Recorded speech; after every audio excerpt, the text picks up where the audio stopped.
Hello and greetings, listeners, now and in the future. It is time for some more of the Adventures of Tom Sawyer by Mark Twain. And here we have come all the way, and we are at, we're not all the way yet, but we have arrived at chapter 20. Becky in a dilemma. Tom's nobility asserts itself. How could I know you was looking at anything? You ought to be ashamed of yourself, Tom Sawyer. You know you're going to tell on me, and oh, what shall I do? What shall I do? I'll be whipped, and I never was whipped in school. Then she stamped her little foot and said, Be so mean if you want to. I know something that's going to happen. You just wait and you'll see. Hateful, hateful, hateful. And she flung out of the house with a new explosion of crying. Tom stood still, rather flustered by this onslaught. Presently he said to himself, What a curious kind of a fool a girl is. Never been licked in school. Shucks. What's a licking? That's just like a girl.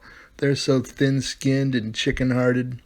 Well, of course, I ain't going to tell old Dobbins on this little fool because there's no other ways of getting even on her. Because there's other ways of getting even on her that ain't so mean, but what of it?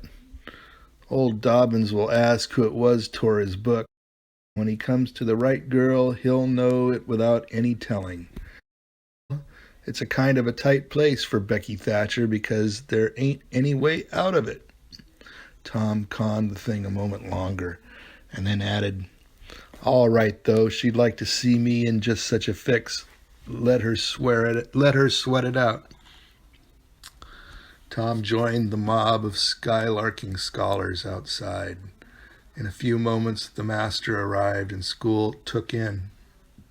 Tom did not feel a strong interest in his studies. Every time he stole a glance at the girl's side of the room, Becky's face troubled him. Considering all things, he did not want to pity her, and yet it was all he could do to help it. He could get up no exaltation that was really worthy the name. Presently the spelling book discovery was made, and Tom's mind was entirely full of his own matters for a while after that. Becky roused up from her lethargy of distress and showed good interest in the proceedings. She did not expect that Tom could get out of his trouble by denying that he spilt the ink on the book himself, and she was right. The denial only seemed to make the thing worse for Tom. Becky supposed she would be glad of that, and she tried to believe she was glad of it, but she found she was not certain. When the worst came to the worst, she had an impulse to get up and tell on Alfred Temple. But she made an effort and forced herself to keep still. Because, said she to herself, he'll tell about me tearing the picture, sure. I wouldn't say a word, not to save his life. Tom took his whipping and went back to his seat, not at all broken-hearted, for he thought it was possible that he had unknowingly upset the ink on the spelling book himself in some skylarking bout. But he denied it for form's sake and because it was custom, and had stuck to the denial from principle. A whole hour drifted by. The master sat nodding in his throne. The air was drowsy with the hum of study. By and by, Mr. Dobbins straightened himself up, yawned, then unlocked his desk and reached for his book, but seemed undecided whether to take it out or leave it. Most of the pupils glanced up languidly, but there were two among them that watched his movements with intent eyes. Mr. Dobbins fingered his book absently for a while, then took it out and settled himself in his chair to read. Tom shot a glance at Becky. He had seen a haunted and helpless rabbit look as she did, with a gun leveled at its head.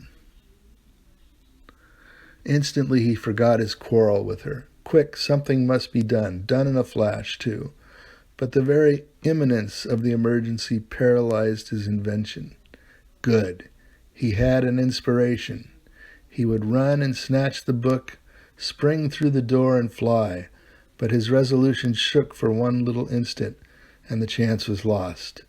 The master opened the volume. If Tom only had the wasted opportunity back again. Too late. There was no help for Becky now, he said. The next moment the master faced the school. Every eye sank under his gaze. There was that in it which smote even the innocent with fear. There was silence while one might count 10. The master was gathering his wrath. Then he spoke. Who tore this book? There was not a sound. One could have heard a pin drop. The stillness continued. The master searched face after face for signs of guilt. Benjamin Rogers, did you tear this book? A denial. Another pause. Joseph Harper, did you? Another denial. Tom's uneasiness grew more and more intense under the slow torture of these proceedings. The master scanned the ranks of boys, considered a while, then turned to the girls. Amy Lawrence? A shake of the head. Gracie Miller? The same sign. Susan. Rebecca Thatcher? Tom glanced at her face. It was white with terror. Did you tear? No, look me in the face. Her hands rose in appeal. Did you tear this book? A thought shot like lightning through Tom's brain. He sprang to his feet and shouted, I done it! The school stared in perplexity at this incredible folly. Tom stood a moment to gather his dismembered faculties, and when he stepped forward to go to his punishment, the surprise, the gratitude, the adoration that shone upon him out of poor Becky's eyes seemed pay enough for 100 floggings. Inspired by the splendor of his own act, he took without an outcry the most merciless flaying that even Mr. Dobbins had ever administered, and also received with indifference the added cruelty of a command to remain 2 hours after school should be dismissed, for he knew who would wait for him outside till his captivity was done, and not count the tedious time as loss either. Tom went to bed that night planning vengeance against Alfred Temple, for with shame and repentance Becky had told him all, not forgetting her own treachery, but even a longing for vengeance. Vacation was approaching. The schoolmaster, always severe, grew severer and more exacting than ever, for he wanted the school to make a good showing on examination day. His rod and his ferule, F-E-R-U-L-E, were seldom idle now, at least among the smaller pupils. Only the biggest boys and young ladies of 18 and 20 escaped lashing. Mr. Dobbins' lashings were very vigorous ones, too, for although he carried under his wig a perfectly bald and shiny head, he had only reached middle age, and there was no sign of feebleness in his muscle. As the great day approached, all the tyranny that was in him came to the surface. He seemed to take a vindictive pleasure in punishing the least shortcomings. The consequence was that the smaller boys spent their days in terror and suffering and their nights in plotting revenge. They threw away no opportunity to do the master a mischief, but he kept ahead all the time. The retribution that followed every vengeful success was so sweeping and majestic that the boys always retired from the field badly worsted. At last they conspired together and hit upon a plan that promised a dazzling victory. They swore in the sign painter's boy. They swore in the sign painter's boy told him the scheme and asked his help. He had his own reasons for being delighted, for the master boarded in his father's family and had given the boy ample cause to hate him. The master's wife would go on a visit to the country in a few days, and there would be nothing to interfere with the plan. The master always prepared himself for great occasions by getting pretty well fuddled, and the sign painter's boy said that when the dominie had reached the proper condition on examination evening, he would manage the thing while he napped in his chair. Then he would have him awakened at the right time and hurried away to school. Brilliantly lighted and adorned with wreaths, with his blackboard behind him, he was looking tolerably mellow. 3 rows of benches on each side and 6 rows in front of him were occupied by the dignitaries of the town and by the parents of the pupils. To his left, back of the rows of citizens, was a spacious temporary platform upon which were seated the scholars who were to take part in the exercises of the evening. Rows of small boys, washed and dressed to an intolerable state of discomfort. Rows of gawky big boys, snowbanks of girls and young ladies, clad in lawn and muslin, and conspicuously conscious of their bare arms, their grandmother's ancient trinkets, their bits of pink and blue ribbon, and the flowers in their hair. All the rest of the house was filled with non-participating scholars. The exercises began on the stage, etc., accompanying himself with painful, exact, and spasmodic gestures which a machine might have used, supposing the machine to be a trifle out of order. But he got through safely, though cruelly scared, and got a fine round of applause when he made his manufactured bow and retired. A little shamefaced girl lisped, "Mary had a little lamb," etc., performed a compassion-inspiring curtsy, got her meed of applause, and sat down flushed and happy. Tom Sawyer stepped forward with conceited confidence and soared into the unquestionable and indestructible "Give me liberty or give me death" speech, with fine fury and frantic gesticulation, and broke down in the middle of it. A ghastly stage fright seized him. His legs quaked under him, and he was like to choke. True, he had the manifest sympathy of the house, but he had the house's silence too, which was even worse than its sympathy. The master frowned, and this completed the disaster. Tom struggled a while, then retired. The boy stood on the burning deck, followed also the Assyrian came down, and other declamatory gems. Then there were reading exercises and a spelling fight. The meager Latin class recited with honor. The prime feature of the evening was in order now, original compositions by the young ladies. Each in her turn stepped forward to the stage of the edge of the platform, cleared her throat, held up her manuscript, tied with dainty ribbon, and proceeded to read with labored attention to expression and punctuation. The themes were the same that had been illuminated upon similar occasions by their mothers before them, their grandmothers, and doubtless all their ancestors in the female line clear back to the Crusades.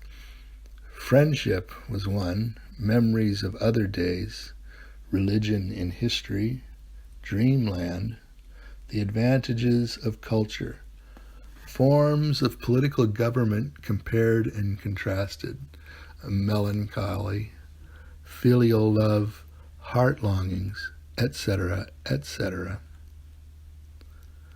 A prevalent feature in these compositions was a nursed and petted melancholy. Another was a wasteful and opulent gush of fine language. Another was a tendency to lug in by the ears particularly prized words and phrases until they were worn entirely out. And a peculiarity that conspicuously marked and marred them was the inveterate and intolerable sermon that wagged its crumpled tail at the end of each and every one of them. No matter what the subject might be, a brain-racking. The glaring insincerity of these sermons was not sufficient to compass the banishment of the fashion from the schools, and it is not sufficient today. It never will be sufficient while the world stands, perhaps. There is no school in all our land where the young ladies do not feel obliged to close their compositions with a sermon, and you'll find that the sermon of the most frivolous and the least religious girl in the school is always the longest and the most relentlessly pious. But enough of this. Homely truth is unpalatable. Let us return to the examination. The first composition that was read was one entitled, "Is This Then Life?" Walks of life with what delightful emotions does the youthful mind look forward to some anticipated scene of festivity? Imagination is busy sketching rose-tinted pictures of joy. In fancy, the voluptuous votary of fashion sees herself amid the festive throng, the observed of all observers. Her graceful form, arrayed in snowy robes, is whirling through the mazes of the joyous dance. Her eye is brightest, her step is lightest in the gay assembly. In such delicious fancies, time quickly glides by, and the welcome hour arrives for the entrance into the Elysian world, of which she has had such bright dreams.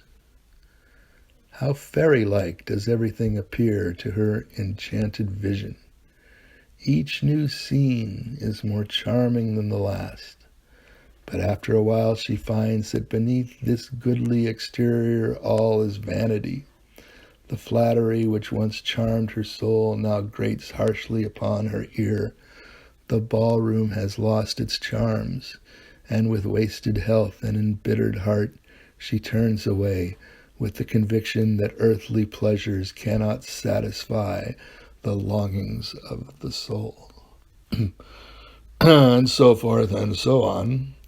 There was a buzz of gratification from time to time during the reading, accompanied by whispered ejaculations of, "How sweet! How eloquent! So true!" etc. And after the thing had closed with a peculiarly afflicting sermon, the applause was enthusiastic.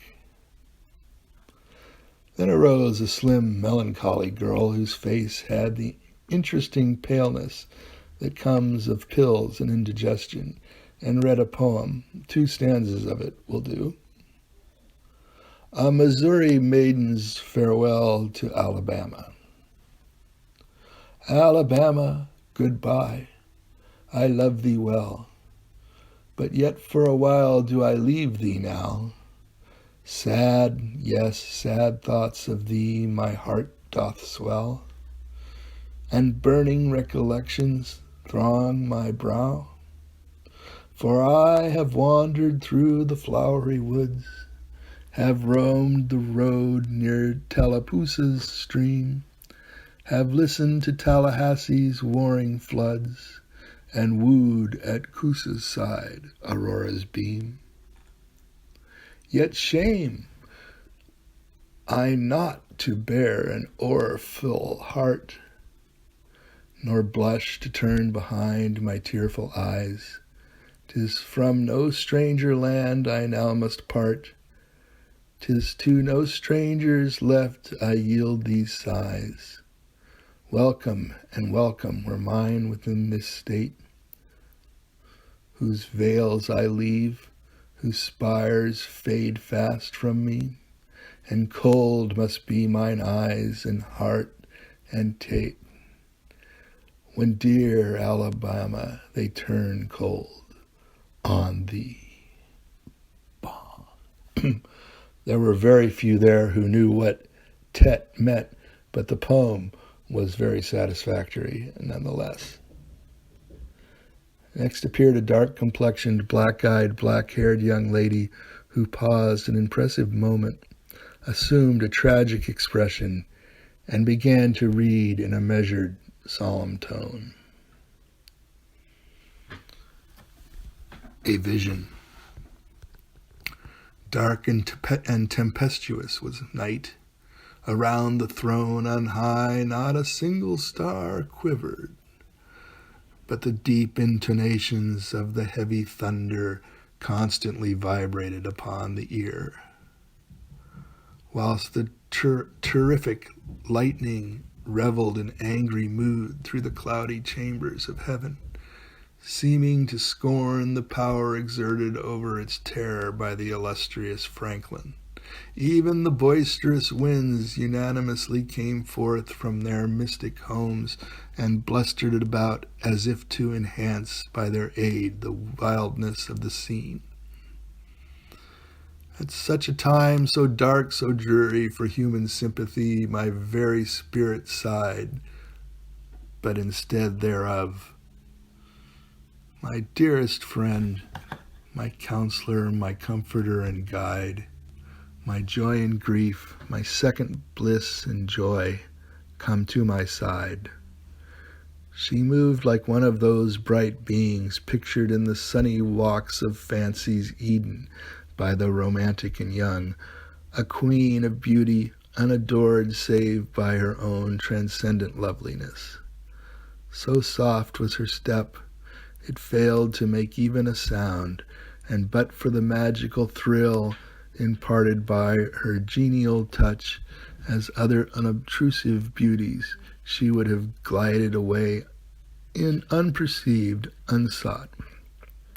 A strange sadness rested upon her features, like icy tears upon the robe of December, as she pointed to the contending elements without, and bade me contemplate the two beings presented. This nightmare occupied some 10 pages of manuscript and wound up with a sermon so destructive of all hope to non-Presbyterians that it took the first prize. This composition was considered to be the very finest effort of the evening. The mayor of the village, in delivering the prize to the author of it, made a warm speech in which he said that it was by far the most eloquent thing he had ever listened to, and that Daniel Webster himself might well be proud of it. It may be remarked in passing that the number of compositions in which the word beauteous was over-fondled and human experience referred to as life's page was up to the usual average. Now the master, mellow almost to the verge of geniality, put his chair aside, turned his back to the audience, and began to draw a map of America on the blackboard to exercise the geography class upon. But he made a sad business of it with his unsteady hand, and a smothered titter rippled over the house. He knew what the matter was, and set himself to write it. He sponged out lines and remade them, but he only distorted them more than ever, and the tittering was more pronounced. He threw his entire attention upon his work now, as if determined not to be put down by the mirth. He felt that all eyes were fastened upon him. He imagined he was succeeding, and yet the cat, suspended around the haunches by a string, she had a rag. And yet the tittering continued. It was manifestly increased, as well it might. There was a garret above, pierced with a scuttle over his head, and down through this scuttle came a cat, suspended around the haunches by a string. She had a rag tied about her head and jaws to keep her from mewing. As she slowly descended, she curved upward and clawed at the string. She swung downward and clawed at the intangible air. The tittering rose higher and higher. The cat was within 6 inches of the absorbed teacher's head. Down, down, a little lower, and she grabbed his wig with her desperate claws, clung to it, and was snatched up into the garret in an instant with her trophy still in her possession. And how the light did blaze abroad from the master's bald pate, for the sign painter's boy had gilded it.